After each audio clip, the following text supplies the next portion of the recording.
जय हिंद दोस्तों, मेरा नाम संदीप कुमार, आपके अपने चैनल एग्जाम अड्डा में स्वागत है। मेरे प्यारे बच्चे, आज हम लोग पढ़ने वाले हैं atomic number and mass number, यानी परमाणु संख्या और द्रव्यमान संख्या। चलिए प्रारंभ करते हैं कि परमाणु संख्या और द्रव्यमान संख्या क्या होता है।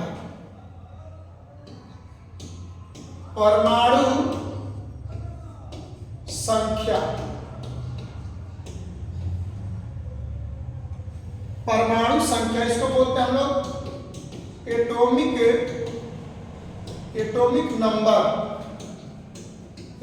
नंबर, और दूसरा होता है हम लोग का द्रव्यमान संख्या, इसको हम लोग बोलते हैं मास नंबर। यानी मेरे प्यारे बच्चे, आज का हम लोग का दो टॉपिक है। दो टॉपिक में कौन है? पहला हो गया परमाणु संख्या, दूसरा हो गया हमारा द्रव्यमान संख्या। तो चलिए पहला प्रारंभ करते हैं परमाणु संख्या। तो मेरे प्यारे बच्चे, यदि हम बात करते हैं यदि परमाणु संख्या द्रव्यमान संख्या को, तो कुछ सबसे पहले नंबर हम लोग बेसिक ले लेते हैं। कुछ हम लोग में बेसिक ले लेते हैं और बेसिक ले करके समझ लेते हैं।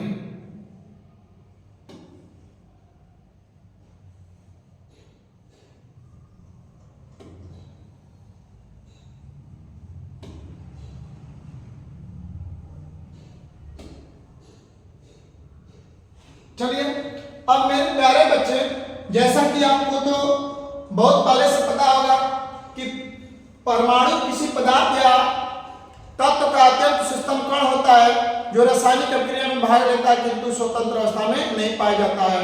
और डाल्टन परमाणु सिद्धांत के अनुसार सन 1808 ईस्वी में जो नियम दिया गया था, 1808 ईस्वी में जो नियम दिया गया था, उनके अनुसार बताया गया था कि परमाणु अविभाज्य यानी परमाणु को तोड़ा नहीं जा सकता। किंतु आधुनिक वैज्ञानिकों ने आकर के पुष्टि किया कि नहीं, परमाणु मौलिक कणों से मिलकर के बना है, यानी परमाणु को तोड़ा जा सकता है। और आधुनिक वैज्ञानिकों अर्थात गोल्डस्टीन, रदरफोर्ड, नील्स बोर इत्यादि वैज्ञानिकों ने यह बतला दिया आकर के कि परमाणु 30 मौलिक कणों से मिलकर के बना है। कितने मौलिक कणों से मिलकर के बना है? 30 मौलिक कणों से मिलकर बना है। लेकिन 30 में 3 का स्थान श्रेष्ठ है, यानी 30 मौलिक कण है, 30 मौलिक कण में 3 का स्थान सर्वोपरि है। उसका नाम है इलेक्ट्रॉन, प्रोटॉन और न्यूट्रॉन। जिस प्रकार आप लोग यदि महाभारत देखे होंगे, तो महाभारत में धृतराष्ट्र के पास 100 पुत्र हैं, लेकिन 100 पुत्र में हम लोग अक्सर 2 ही पुत्र का चर्चा करते हैं। एक हम दुर्योधन का और दूसरा उनके छोटे भाई, क्या बोलते हैं, उनके छोटे भाई दुशासन। तो यानी दुशासन और दुर्योधन का ही हम लोग अध्ययन करते हैं। तो उसी प्रकार हम लोग यदि बात करते हैं 30 मौलिक कण में, तो 30 मौलिक कण में 3 का स्थान सर्वोपरि होता है, इलेक्ट्रॉन, प्रोटॉन, न्यूट्रॉन। अब प्रश्न बनता है कि परमाणु में इलेक्ट्रॉन, प्रोटॉन, न्यूट्रॉन कहाँ उपस्थित होते हैं? तो मेरे प्यारे बच्चे, परमाणु में यदि हम बात करते हैं, तो परमाणु के जो अंदर होता है, यानी हम एक तरह से बोले तो ये हमारा एटम होता है। ये क्या हो गया मेरे प्यारे बच्चे? एटम, जिसको हम लोग परमाणु कहते हैं। क्या बोलते हैं इसको? परमाणु। यानी परमाणु को एटम कहते हैं, एटम को परमाणु कहते हैं। अब हम लोग बात करेंगे बीच वाले भाग को। तो मेरे प्यारे बच्चे, बीच वाले भाग को हम लोग नाभिक कहते हैं। क्या बोलते हैं? नाभिक। इसको नाभिक बोलते हैं। यानी क्या बोलते हैं मेरे प्यारे बच्चे? नाभिक, यानी न्यूक्लियर बोलते हैं। इसको न्यूक्लियस भी बोलते हैं। तो बीच वाले भाग को नाभिक बोलते हैं, टोटल भाग को हम लोग परमाणु बोल दिए। अब देखो, परमाणु के नाभिक के मध्य 2 मौलिक कण होते हैं, एक बाबू प्रोटॉन और दूसरा न्यूट्रॉन। यानी परमाणु के मध्य जो नाभिक होता है, नाभिक के अंदर 2 मौलिक कण होते हैं, प्रोटॉन और न्यूट्रॉन। इलेक्ट्रॉन चारों तरफ चक्कर लगाते हैं, नाभिक के चारों तरफ इलेक्ट्रॉन क्या करते हैं? चक्कर लगाते हैं। मेरे प्यारे बच्चे, जो प्रोटॉन होता है धन आवेशित होता है, इलेक्ट्रॉन ऋण आवेशित होता है और न्यूट्रॉन उदासीन होता है। इतना तो आप जान चुके हैं। देखिए, कहना ये चाहिए कि हम लोग का टॉपिक ये प्लस माइनस नहीं है, हम लोग का टॉपिक क्या है? परमाणु संख्या और द्रव्यमान संख्या। लेकिन बात ऐसा होता है कि जब किसी टॉपिक को समझाया जाता है तो उस टॉपिक को समझाने के लिए थोड़ा सा इर्द गिर्द का क्वेश्चन उठाना पड़ता है, कुछ इर्द गिर्द का एरिया लेना पड़ता है। ठीक उसी प्रकार हम समझाने के लिए ये सब आपको लिए हैं। तो यहाँ तक तो आपको समझ में आ गया कि परमाणु के मध्य दो मौलिक, परमाणु के नाभिक के अंदर दो मौलिक कण होते हैं, प्रोटॉन प्लस न्यूट्रॉन। इलेक्ट्रॉन चारों तरफ चक्कर लगाते हैं, इलेक्ट्रॉन ऋण आवेशित होता है, प्रोटॉन धन आवेशित, न्यूट्रॉन उदासीन होता है। हम आपको ये भी बता देते हैं, पेन GTC, पेन GTC, इसका मतलब जो प्रोटॉन का खोज गोल्डस्टीन ने किया था। लेकिन मेरे प्यारे बच्चे सन 1886 ईस्वी में गोल्डस्टीन ने क्या किया था, अध्ययन किया था किसका, प्रोटॉन का। लेकिन 1920 ईस्वी में रदरफोर्ड ने इसका नामकरण प्रोटॉन रखा था। यानी गोल्डस्टीन 1886 ईस्वी में प्रोटॉन का तो अध्ययन किया था अणु किरण के रूप में, लेकिन उसका नामकरण, यदि प्रोटॉन का नामकरण की बात आता है तो प्रोटॉन का नामकरण 1920 ईस्वी में रदरफोर्ड ने किया था। मेरे प्यारे बच्चे यदि इलेक्ट्रॉन की बात करें तो इलेक्ट्रॉन का खोज जे थॉमसन ने किया, T.S. थॉमसन होता है। यानी इलेक्ट्रॉन का जो खोज हुआ था बाबू किसने किया था, जे थॉमसन किया था। लेकिन मेरे प्यारे बच्चे एक चीज और बता दें, विलियम क्रूक्स ने 1880 ईस्वी में इस इलेक्ट्रॉन का अध्ययन किया था। यानी अध्ययन करने वाला का नाम क्या था, 1880 ईस्वी में इलेक्ट्रॉन का जो अध्ययन किया था उसका नाम था विलियम क्रूक्स। लेकिन इसी इलेक्ट्रॉन का नामकरण करने की बात आती है, तो 1897 ईस्वी में मेरे प्यारे बच्चे 1897 ईस्वी में किसने किया था मेरे प्यारे बच्चे, 1897 में जे थॉमसन ने किया था। यानी इलेक्ट्रॉन का खोज किसने किया था, 1897 ईस्वी में जे थॉमसन ने किया था। मेरे प्यारे बच्चे अब न्यूट्रॉन की बात हम करते हैं, न्यूट्रॉन की मेरे प्यारे बच्चे बात करते हैं। तो न्यूट्रॉन में होता क्या है कि न्यूट्रॉन का अध्ययन 1930 ईस्वी में बूथ और बेकर नामक ने किया था। बूथ और बेकर नामक वैज्ञानिक ने 1930 ईस्वी में अध्ययन किया था। यानी न्यूट्रॉन का अध्ययन की बात करें तो न्यूट्रॉन का अध्ययन 1930 ईस्वी में बूथ और बेकर ने किया था। लेकिन पूर्ण रूप से उसका खोज, यानी इस न्यूट्रॉन का खोज 1932 ईस्वी में जेम्स चैडविक ने किया था। यानी किसने किया था, जेम्स चैडविक ने। चलिए एक बार और रिपीट करें, प्रोटॉन का खोज किसने किया था, गोल्डस्टीन, रदरफोर्ड ने देता है। इलेक्ट्रॉन का खोज किसने किया था, तो इलेक्ट्रॉन का खोज जे थॉमसन ने किया था। न्यूट्रॉन का खोज किसने किया था, जेम्स चैडविक ने किया था। प्रोटॉन का खोज कब हुआ था, 1920 ईस्वी में हुआ था। इलेक्ट्रॉन का खोज कब हुआ था, 1897 ईस्वी में हुआ था। और न्यूट्रॉन का खोज कब हुआ था, 1932 ईस्वी में हुआ था। मेरे प्यारे बच्चे जैसा आपको समझ में आ रहा होगा, चलिए हम लोग बात करते हैं परमाणु संख्या और द्रव्यमान संख्या पर। चलिए इसको जिसको स्क्रीनशॉट करना है तो कर लीजिए। चलिए अब हम आगे बढ़ते हैं।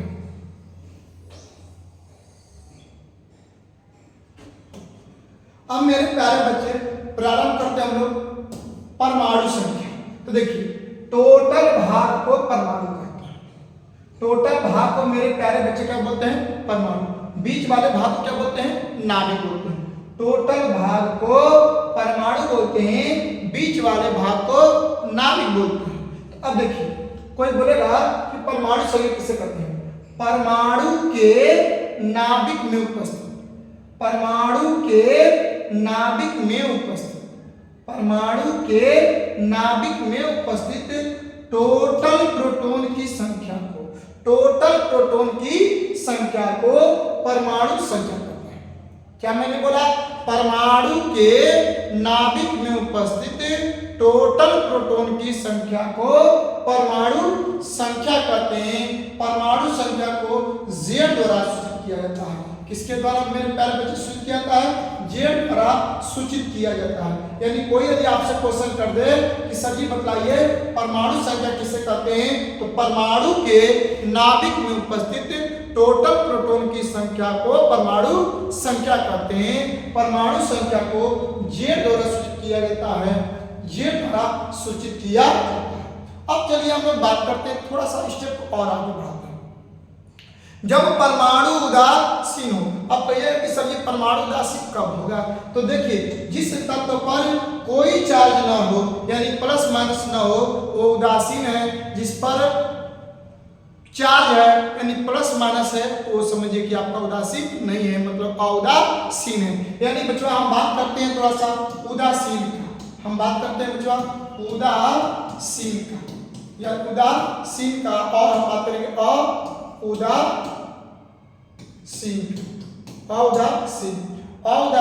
यानी इधर उदासीन और इधर अउदासीन।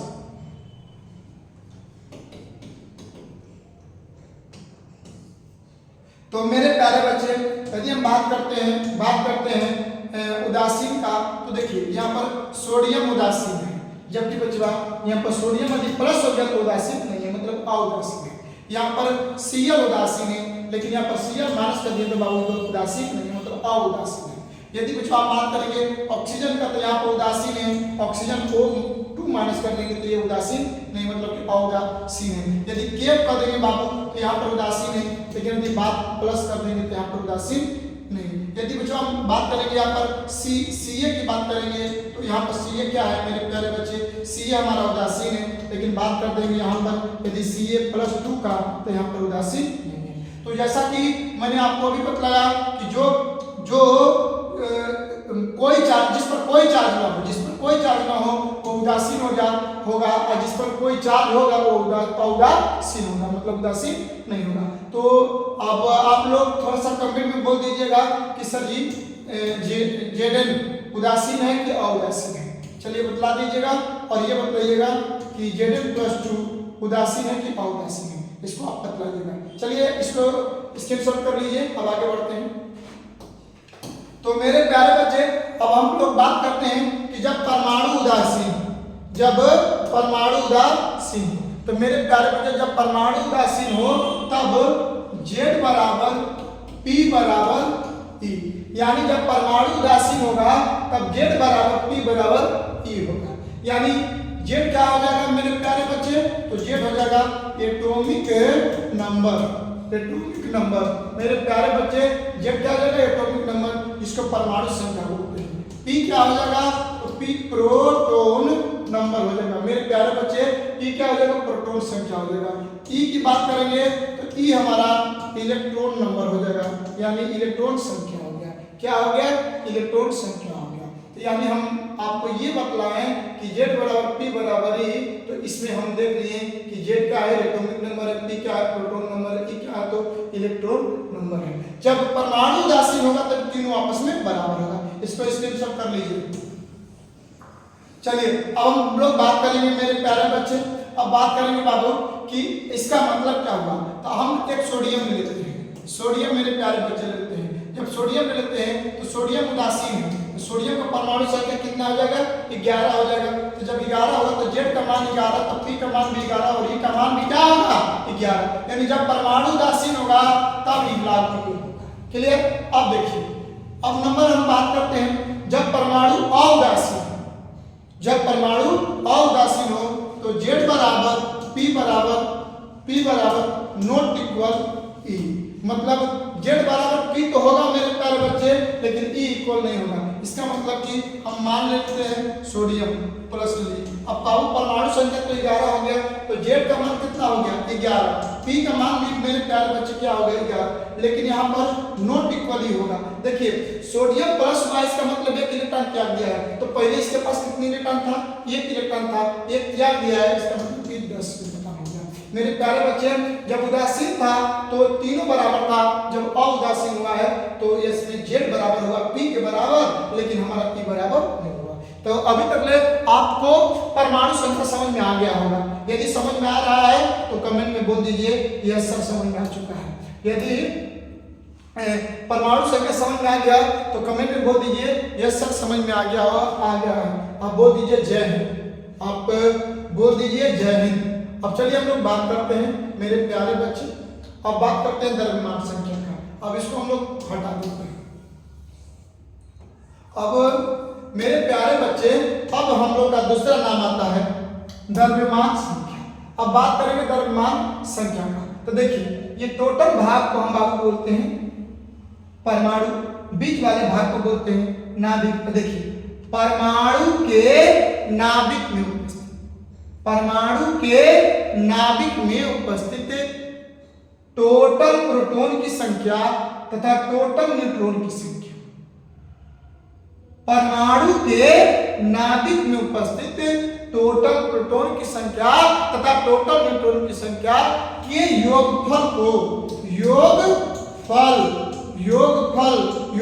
मतलब जोड़ होता है, योगफल मतलब जोड़ होता है, यानी प्रोटॉन की संख्या प्लस न्यूट्रॉन की संख्या के योगफल को द्रव्यमान संख्या कहते हैं। देखिए परमाणु संख्या में हम केवल प्रोटॉन की संख्या को परमाणु संख्या बोले थे, जबकि यहाँ पर द्रव्यमान संख्या की बात करें तो प्रोटॉन और प्लस में न्यूट्रॉन संख्या के योगफल को हम क्या बोलते हैं, द्रव्यमान संख्या बोलते हैं। यानी प्रोटॉन और न्यूट्रॉन को जोड़ते हैं तो क्या बनता है, द्रव्यमान संख्या। अब देखिए एक बार रिपीट करें, परमाणु के नाभिक में उपस्थित टोटल प्रोटॉन की संख्या तथा टोटल न्यूट्रॉन की संख्या के योगफल को द्रव्यमान संख्या कहते हैं। द्रव्यमान संख्या को ए द्वारा सूचित किया जाता है। मेरे प्यारे बच्चे द्रव्यमान संख्या को किसके द्वारा सूचित किया जाता है, ए द्वारा।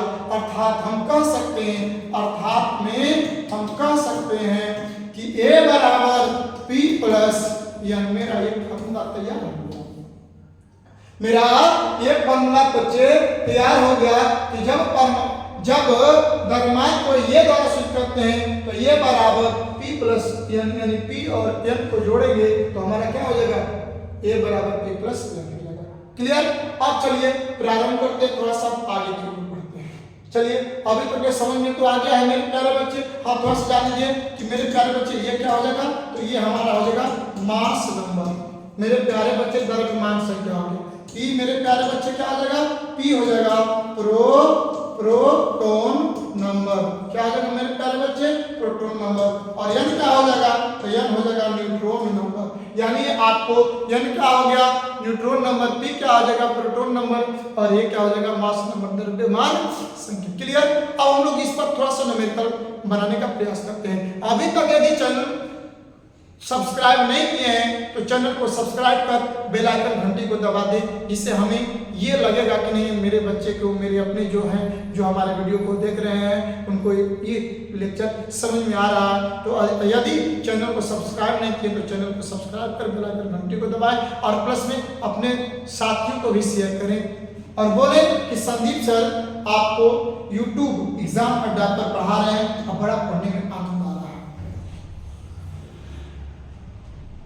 तो मेरे प्यारे बच्चे अब हम लोग बात करते हैं एग्जाम्पल। एग्जाम्पल यदि मेरे प्यारे बच्चे बात करेंगे तो एग्जाम्पल नंबर वन की बच्चों हम बात करेंगे। तो एग्जाम्पल नंबर वन में कर आया मेरे प्यारे बच्चे, CA+2 में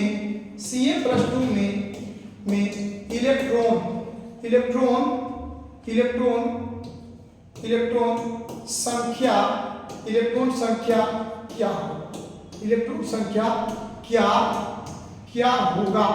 क्या होगा, यानी क्वेश्चन नंबर 1 का मेरे प्यारे बच्चे।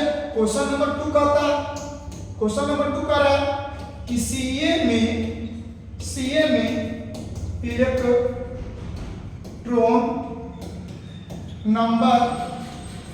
इलेक्ट्रॉन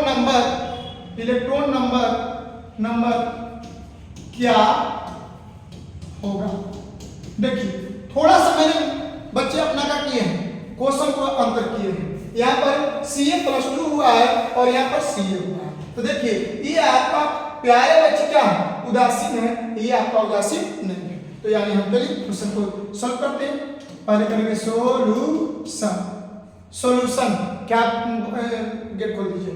सॉल्यूशन, यदि सॉल्यूशन की बच्चों हम बात करेंगे तो सॉल्यूशन देखिए। अब बाबू देखिए ये उदासीन है कि अउदासीन है, तो ये बाबू आपका उदासीन है। तो Z बराबर P बराबर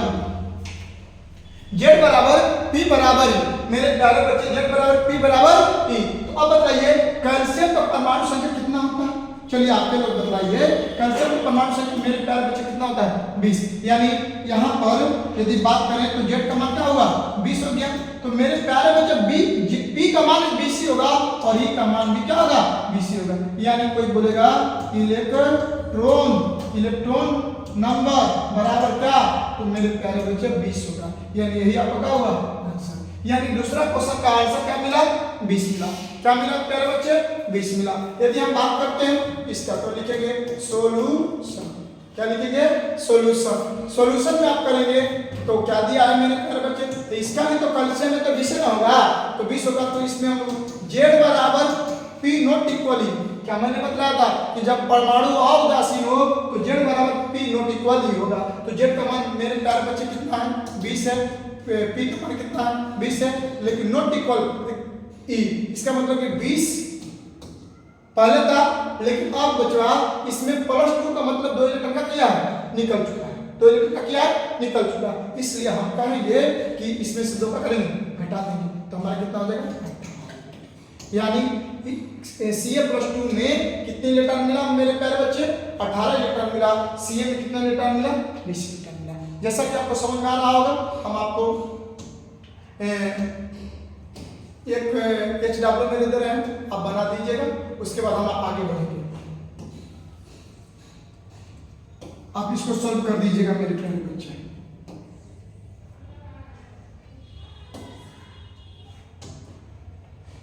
कह रहा है क्वेश्चन नंबर 3 में कह रहा है कि आपका पोटेशियम प्लस में इलेक्ट्रॉन संख्या क्या होगा, इसको बना दीजिएगा तीसरा क्वेश्चन को।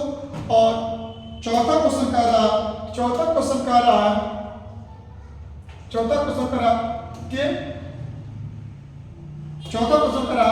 पोटेशियम में इलेक्ट्रॉन नंबर क्या होगा। यानी इस 3 और 4 क्वेश्चन को सॉल्व करके कमेंट में बता दीजिएगा कि 3 का आंसर कितना आएगा और 4 का आंसर कितना आएगा। चलिए हम लोग अब आगे बढ़ते हैं। अब क्वेश्चन नंबर 5 क्वेश्चन नंबर मेरे प्यारे बच्चे क्या देखते हैं 5 देख रहे हैं, द्रव्यमान का देख रहे हैं। क्या देख रहे हैं द्रव्यमान का। तो कह रहा है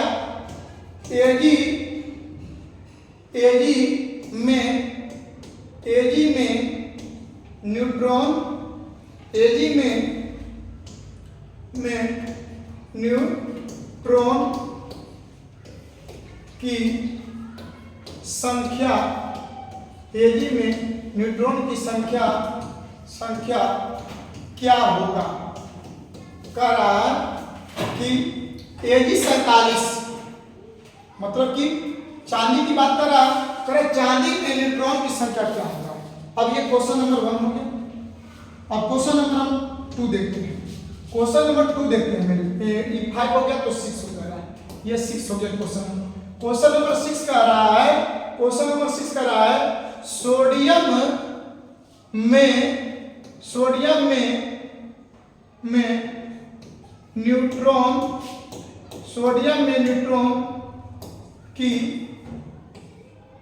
की संख्या क्या होगा। कह रहा है कि सोडियम में न्यूट्रॉन की संख्या क्या होगा। चलिए हम लोग बात करते हैं, इसको पहले सॉल्यूशन करते हैं। English solution. तो मेरे प्यारे बच्चे लिखेंगे गिवेन दैट, नहीं तो गिवेन दैट नहीं लिखना होगा तो लिख देंगे वी नो दैट मतलब कि हम लोग जानते हैं। क्या जानते हैं मेरे प्यारे बच्चे Z बराबर P बराबर E। क्या जानते हैं Z बराबर P बराबर E। तो मेरे प्यारे बच्चे बतला दो आप कि Ag चांदी का परमाणु संख्या कितना होता है 47, द्रव्यमान कितना होता है 107। तो यहाँ पर बतला दीजिए आप लोग कि Z का मान कितना मिला 47, P का मान कितना मिला 47, E का मान कितना मिला 47। अब लिखेंगे नाउ मीन्स अब होता है। क्या पूछ रहा है मेरे प्यारे बच्चे न्यूट्रॉन। तो मैंने आपको कुछ समय पहले द्रव्यमान बराबर बोले थे कि ये बराबर मेरे प्यारे बच्चे होता है ये बराबर P प्लस N होता है। तो मेरे प्यारे बच्चे देखिए द्रव्यमान को ये बोलते हैं, द्रव्यमान को क्या बोलते हैं ये बोलते हैं। द्रव्यमान को मेरे प्यारे बच्चे क्या बोलते हैं ये बोलते हैं, और परमाणु संख्या को तो Z बोलते हैं। मैंने आपको बोल दिया। तो यहाँ पर ऊपर द्रव्यमान होता है नीचे परमाणु संख्या। तो ये का मान कितना है मेरे प्यारे बच्चे? 107। 107 है। और मेरे प्यारे बच्चे पी का मान कितना है? 47। प्लस क्या हो गया? n हो गया। तो अब ये प्लस से इधर आएगा तो माइनस हो जाएगा, यानी 107 माइनस 47 बराबर क्या हो गया? n हो गया। तो अब आप लोग बतला दीजिए कि 107 में से 47 घटाइएगा तो 0 हो जाएगा और यहाँ पर हो जाएगा आपका 6 हो जाएगा। बताओ, यानी मेरे प्यारे बच्चे यहाँ पर एक ही 47 में न्यूट्रॉनों की संख्या क्या होगा? 7। कितना हो जाएगा? 7। चलिए हम लोग समझ चुके हैं, हमें पूर्ण विश्वास है कि समझ में आ चुका है। इसको स्क्रीनशॉट करना है तो कर लो। अब हम लोग बात करते हैं n में न्यूट्रॉन की संख्या क्या होगा। अब हम लोग बात करते हैं n में न्यूट्रॉन की संख्या क्या होगा। तो हम लोग करेंगे पहले सॉल्यूशन। क्या करेंगे मेरे प्यारे बच्चे? सॉल्यूशन। अब सॉल्यूशन में क्या मेरे प्यारे बच्चे देखते हैं? सॉल्यूशन में क्या देखते हैं मेरे प्यारे बच्चे? देखते हैं कि वी नो दैट मतलब कि हम लोग जानते हैं। मेरे प्यारे बच्चे क्या जानते हैं? जानते ही हैं कि z बराबर p बराबर e होता है। z बराबर p बराबर e होता है। अब आप बतला दीजिए कि यहाँ पर सभी बच्चे को पता है कि सोडियम का परमाणु संख्या 11 होता है और द्रव्यमान कितना होता है? 23 होता है। अब बतला दीजिए आप कि नीचे परमाणु संख्या z होता है और ऊपर द्रव्यमान a होता है। तो अब z का मान मेरे प्यारे बच्चे कितना हुआ? 11। तो p का मान भी 11 और e का मान भी क्या हुआ? 11 हो गया। क्लियर? अब देखिए, अब यहाँ पर हम क्या देख रहे हैं कि देख यही रहे हैं कि यहाँ पर तो p का मान निकल गया। अब लिखेंगे नाउ। अब क्या लिखेंगे मेरे प्यारे बच्चे? नाउ में क्या देख रहे हैं? तो a बराबर p प्लस n होता है। मैंने आपको कुछ समय पहले बताया। तो a का मान मेरे प्यारे भाई लोग कितना है? 23 है और p का मान कितना है? 11 और प्लस n है। तो ये प्लस से इधर आएगा तो माइनस, यानी 23 माइनस 11 बराबर क्या होगा? n हो गया। यानी 23 में से 11 घटेगा तो कितना हो जाएगा? 12 बराबर कितना हो जाएगा? n हो जाएगा। यही आपको क्या होगा? आंसर हो गया। क्लियर? ये आपको क्या हो गया? आंसर। आपको ऐसा लग रहा होगा कि ये क्वेश्चन रसगुल्ला है, ठीक है? तो रियलिटी में यदि आप थ्योरी के साथ साथ न्यूमेरिकल बनाइएगा तो आपको बहुत ही अच्छा समझ में आएगा, मुझे जहाँ तक लगता है। तो इसलिए मैं चाहूँगा कि आप थ्योरी न्यूमेरिकल पढ़ने के लिए, यदि पढ़ने वाले विद्यार्थी हैं या कोई ऐसे हैं आपके घर पढ़ने वाले हैं, तो आप अभी तक यदि चैनल को सब्सक्राइब नहीं किए हैं तो चैनल को सब्सक्राइब कर बेल आइकन घंटी को दबाएं और प्लस में अपने साथियों, दोस्त मित्रों को शेयर करें और बोलें कि एग्जाम अड्डा चैनल जो है संदीप सर अपना केमिस्ट्री लेकर के आए हुए हैं, पढ़ा रहे हैं और दमदार तरीका से पढ़ा रहे हैं। आप भी जुड़िए और जुड़ने के लिए भी प्रेरित करें। चलिए आज के लिए बस इतना ही। धन्यवाद। जय हिंद, जय भारत। लेकिन एक क्वेश्चन में आपको HW में दे दे रहे हैं, उसको बना दीजिएगा। चलिए लिख लीजिए आप क्वेश्चन को। क्वेश्चन में लिखिए यूरेनियम में न्यूट्रॉनों की संख्या क्या होगा? यूरेनियम में न्यूट्रॉनों की संख्या क्या होगा? अब देखिए मेरे प्यारे बच्चे, यूरेनियम का परमाणु संख्या कितना होता है? 92 होता है और इसका द्रव्यमान 235 होता है। 235 होता है। इसको आप लोग सोल्व कर करके कमेंट में बोल दीजिएगा कि इसका आंसर क्या होगा। ठीक है? जय हिंद।